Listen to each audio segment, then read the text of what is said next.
अगर आप एक स्टूडेंट हो एंड आप स्कूल या कॉलेज की पढ़ाई के साथ एक यूट्यूब चैनल भी ग्रो करना चाहते हो ताकि आप फाइनली खुद से अर्न करना स्टार्ट कर सको, देन ये वीडियो आपके लिए बहुत इंपॉर्टेंट है। बिकॉज एक स्टूडेंट के लाइफ में स्कूल या कॉलेज की पढ़ाई, कोचिंग, असाइनमेंट्स और सेल्फ स्टडी के बाद ऑलमोस्ट ना के बराबर टाइम बचता है। एंड जो टाइम बचता भी है हम उसे प्रॉपरली मैनेज नहीं कर पाते हैं। And guys, I clearly understand कि मैं आपको कितने भी व्यूज, सब्सक्राइबर्स या वॉच टाइम बढ़ाने के टिप्स दे दूं, अगर आप इन टिप्स को अप्लाई ही ना कर पाओ तो क्या फायदा।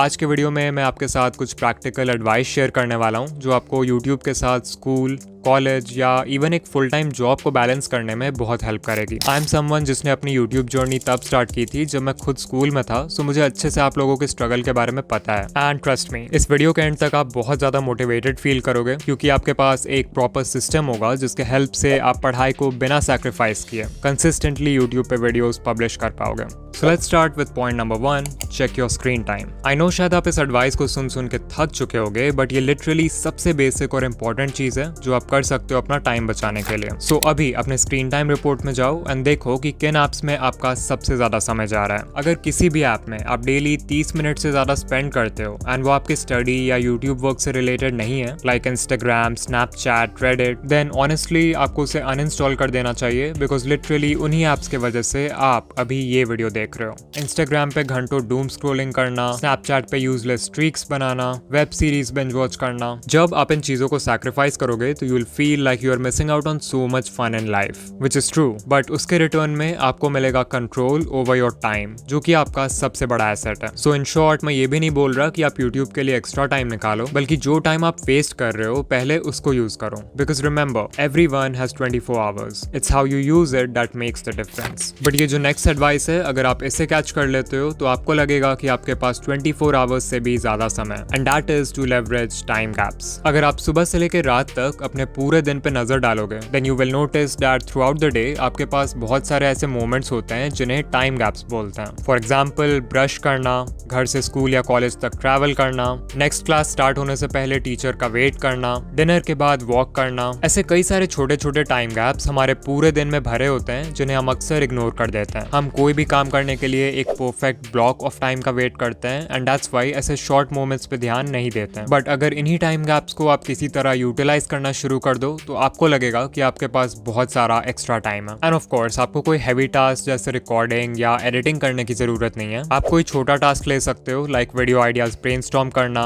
थंबनेल का आइडिया स्केच करना, या फिर अपने स्क्रिप्ट के लिए पॉइंट्स जॉट डाउन करना। The best part is that किसी भी टाइम गैप में आपका ब्रेन बिल्कुल रिलैक्स्ड होता है एंड उस पर किसी डेडलाइन का प्रेशर नहीं होता है। और इसी रिलैक्स स्टेट की वजह से ब्रेन को क्रिएटिव आइडियाज और भी आसानी से आते हैं। यही रीजन है कि आपने बहुत लोगों को कहते हुए सुना होगा कि उन्हें सबसे क्रिएटिव आइडियाज शावर लेते समय आते हैं। आप चाहो तो जेके राउलिंग का एग्जांपल ले सकते हो, जिन्हें हैरी पॉटर लिखने का आइडिया तब आया था जब वो एक ट्रेन जर्नी पर थी और उनके पास ना कोई पेन था ना पेपर। उन्होंने खुद कहा है कि हैरी पॉटर का पूरा कॉन्सेप्ट उनके दिमाग में अचानक से फ्लैश हुआ जब वो बस विंडो के बाहर देख रही थी। नाउ इन पहले 2 पॉइंट्स को फॉलो करके आपको काफी एक्स्ट्रा टाइम मिल जाएगा। बट व्हाट इफ आपके पास टाइम तो है लेकिन आप उसे प्रोडक्टिवली यूज ही नहीं कर पा रहे हो। ऐसे में you can use Parkinson's law, जो कि इस वीडियो का 3rd पॉइंट है। According to Parkinson's law, work expands so as to fill the time available for its completion. मतलब अगर आप किसी काम को पूरा करने के लिए 10 घंटे दोगे तो उसे पूरा करने में 10 घंटे लगेंगे, बट अगर सिर्फ 2 घंटे दोगे तो 2 घंटे ही लगेंगे। ऐसा इसलिए क्योंकि किसी भी काम को पूरा करने के लिए जितना टाइम अवेलेबल होता है वो काम भी उतना ही ज्यादा फैलता है। यही है पार्किंसंस लॉ, जिसे 1955 में प्रोफेसर सी नॉर्थकोट पार्किंसन ने खोजा था। अपने ओरिजिनल एसे में पार्किंसन ने एक वुमन का एग्जाम्पल दिया है जिसका पूरे दिन का काम सिर्फ एक पोस्ट कार्ड भेजना था। नाउ क्योंकि उस लेडी के पास पूरा दिन था इस एक सिंपल टास्क को कंप्लीट करने के लिए, वो पोस्ट कार्ड फाइंड करने में 1 घंटा लगाती थी, अपने चश्मे ढूंढने में आधा घंटा लगाती थी, पोस्ट कार्ड लिखने में 1.5 घंटे, एंड ऐसे ही करते करते उसे पूरा दिन लग जाता था सिर्फ इस एक टास्क में। नाउ पार्किंसन का ये एग्जाम्पल शायद थोड़ा एक्सट्रीम है, बट हम सभी ने इसे एक स्मॉल स्केल पे एक्सपीरियंस किया है कि कैसे कोई भी काम एक्सपैंड हो जाता है अवेलेबल टाइम को फिल करने के लिए। जब हमें कोई काम दिया जाता है तो ये सोचने के बजाय कि उस काम को फिनिश करने के लिए हमें कितने कितने टाइम की ज़रूरत है, हम ये सोचने लगते हैं कि हमारे पास कितना टाइम अवेलेबल है। Time needed versus time available, ध्यान से समझो क्योंकि इन दोनों में बहुत फर्क है। शायद आपको एक वीडियो की स्क्रिप्ट फिनिश करने में 4 से 5 घंटे ही लगते हैं, बट अगर संडे है तो शायद आप सोचो कि मेरे पास तो स्क्रिप्ट फिनिश करने के लिए आज का पूरा दिन है। ऐसे में फिर हो ही नहीं सकता कि वो स्क्रिप्ट 4 से 5 घंटे में फिनिश हो जाए। इंस्टेड आपका काम पूरा दिन जो कि अवेलेबल टाइम है उसमें फिट होने के लिए एक्सपैंड हो जाएगा। दिस मीन्स कि आप बहुत ज्यादा टाइम ओवर प्लानिंग और ओवर थिंकिंग में वेस्ट कर दोगे, आप परफेक्शनिज्म को चेज करने लगोगे, आप डिस्ट्रैक्ट भी ज्यादा होगे, लाइक फोन चेक करना, अननेसेसरी ब्रेक्स लेना, एंड ओवरऑल आपका फोकस भी कम होगा बिकॉज सबकॉन्शियस लेवल पे आपके ब्रेन को पता है कि मेरे पास तो अभी पूरा दिन बाकी है। नाउ अब आपका क्वेश्चन होगा कि पार्किंसंस लॉ को समझ के हम अपने टाइम को बेटर यूटिलाइज कैसे करें। वेल, इसका एक बहुत ही सिंपल सा सॉल्यूशन है और वो है आर्टिफिशियल डेडलाइन सेट करना। लेट्स अज्यूम कि कॉलेज से एक असाइनमेंट मिला है जो कि आपको कल सबमिट करना है, एंड क्योंकि अभी दोपहर के 2 ही बज रहे हैं तो टेक्निकली आपके पास पूरा दिन है उसे कंप्लीट करने के लिए। बट क्योंकि आपको पार्किंसंस लॉ के बारे में पता है, आप अपना फोन लेते हो और उसमें 2 घंटे का टाइमर लगा देते हो बिकॉज यू नो कि इतना समय आपके असाइनमेंट के लिए सफिशिएंट है। ये हो गया एग्जाम्पल एक आर्टिफिशियल डेडलाइन का जो कि आपके रियल डेडलाइन से बहुत छोटा है। इससे आप इंस्टेंटली ज्यादा फोकस्ड फील करोगे, डिस्ट्रैक्शंस कम होंगे एंड आप परफेक्शनिज्म को भी चेज नहीं करोगे। इवन इलॉन मस्क ने कहा है कि पेशेंट रहना बंद करो और खुद से पूछो कि मेरा जो 10 ईयर प्लान है मैं उसे 6 मंथ्स में कैसे अचीव कर सकता हूँ। शायद आप फेल हो जाओ लेकिन फिर भी आप उस इंसान से बहुत आगे रहोगे जिसने सिंपली ये एक्सेप्ट कर लिया कि मुझे 10 साल लगेंगे। सो इस लॉ का यूज करके आप होमवर्क, असाइनमेंट्स या किसी टेस्ट के लिए प्रिपेयर करते वक्त अपना काफी टाइम बचा सकते हो, जिससे फिर यूट्यूब के लिए आपके पास एक्स्ट्रा टाइम होगा। हमारे लिस्ट का अगला पॉइंट है बैचिंग, और ये एक प्रोडक्टिविटी टेक्निक है जहां आप सिमिलर टास्क को स्ट्रैटेजिकली ग्रुप करके एक साथ करने की कोशिश करते हो। To understand this, imagine that you are a chef and you know कि आज पूरे दिन में आपको 5 अलग अलग डिशेस बनाना है। सो आपने नोटिस किया कि इन 5 डिशेस की रेसिपी में ना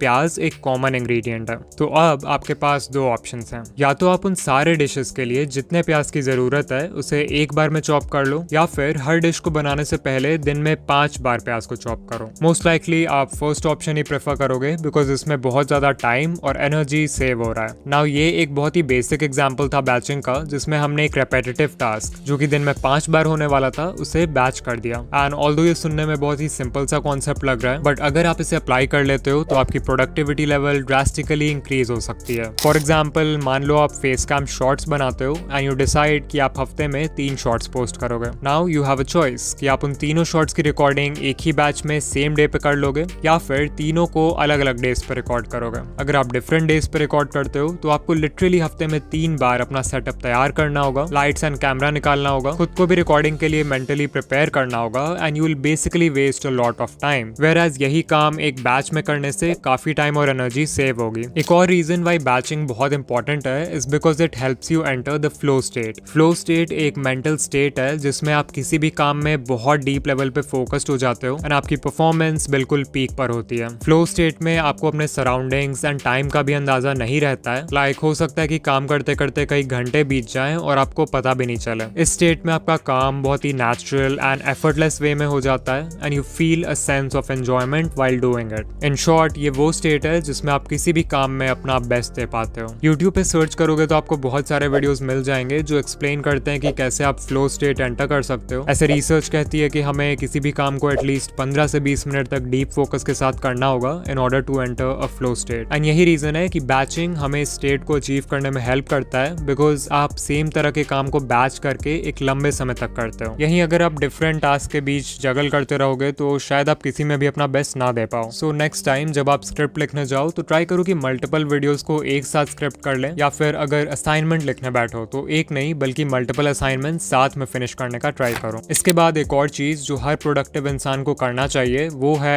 एक टू डू लिस्ट बनाना। Before you start your day आपको एक जगह क्लियरली ये लिख लेना चाहिए कि आज आपको कौन कौन से टास्क कंप्लीट करना है। फिर जैसे जैसे हर टास्क कंप्लीट होते जाए आपको उन्हें लिस्ट से कट करते जाना है। सिंपल। ऑल्सो जो बहुत माइक्रो या इजी टू फिनिश टास्क हैं उन्हें लिखना अवॉइड करना, क्योंकि उनके वजह से लिस्ट अननेसेसरीली बहुत लंबा हो जाएगा जिससे you will feel more stressed. Instead try करो कि उन माइक्रो टास्क को जितने जल्दी हो सके फिनिश कर दो। आप चाहो तो हर टास्क के साथ एक टाइम ब्लॉक भी स्पेसिफाई कर सकते हो जिससे it will turn into an actual commitment. एक टू डू लिस्ट बनाने से अपने टास्क को ट्रैक करना तो आसान हो ही जाता है, बट ऑल्सो जब भी आप लिस्ट में से किसी भी आइटम को फिनिश करने के बाद कट करते हो तो वो आपके ब्रेन को एक छोटा सा डोपामीन हिट देता है जो कि बहुत मोटिवेटिंग लगता है। टू डू लिस्ट बनाने से आपका माइंड भी क्लियर हो जाता है जिससे you can work more efficiently. मैं पर्सनली अपना टू डू लिस्ट एक फिजिकल कॉपी में बनाता हूँ, बट इफ यू वांट आप कोई ऐप भी यूज कर सकते हो उसके लिए, जैसे नोशन, ट्रेलो, टूडूइस्ट, टिक, जिससे आप अपने फोन पे एक डिजिटल लिस्ट बना पाओगे। Now before I end this video I want to talk about one last thing जो कि इतना ज्यादा इंपॉर्टेंट है कि शायद इसके बिना इस वीडियो में बताए गए सारे पॉइंट्स किसी भी काम के नहीं होंगे, and that is the power of rest. आजकल बहुत लोग रेस्ट को टाइम वेस्ट करने जैसा मानते हैं because of the trend of hustle culture. वो रेस्ट को लेजीनेस के साथ इक्वेट करते हैं, which is simply not true. Instead rest equals recovery. Think of your smartphone. जब आप उस पर बहुत सारे हैवी एप्स रन करोगे बिना उसे रेस्ट दिए, तब नोटिस करना कि कैसे वो हर टास्क को करने में स्लो हो जाएगा, ज्यादा लैग करेगा, हीट अप भी हो जाएगा, और अगर प्रेशर ज्यादा हुआ then it will shut down.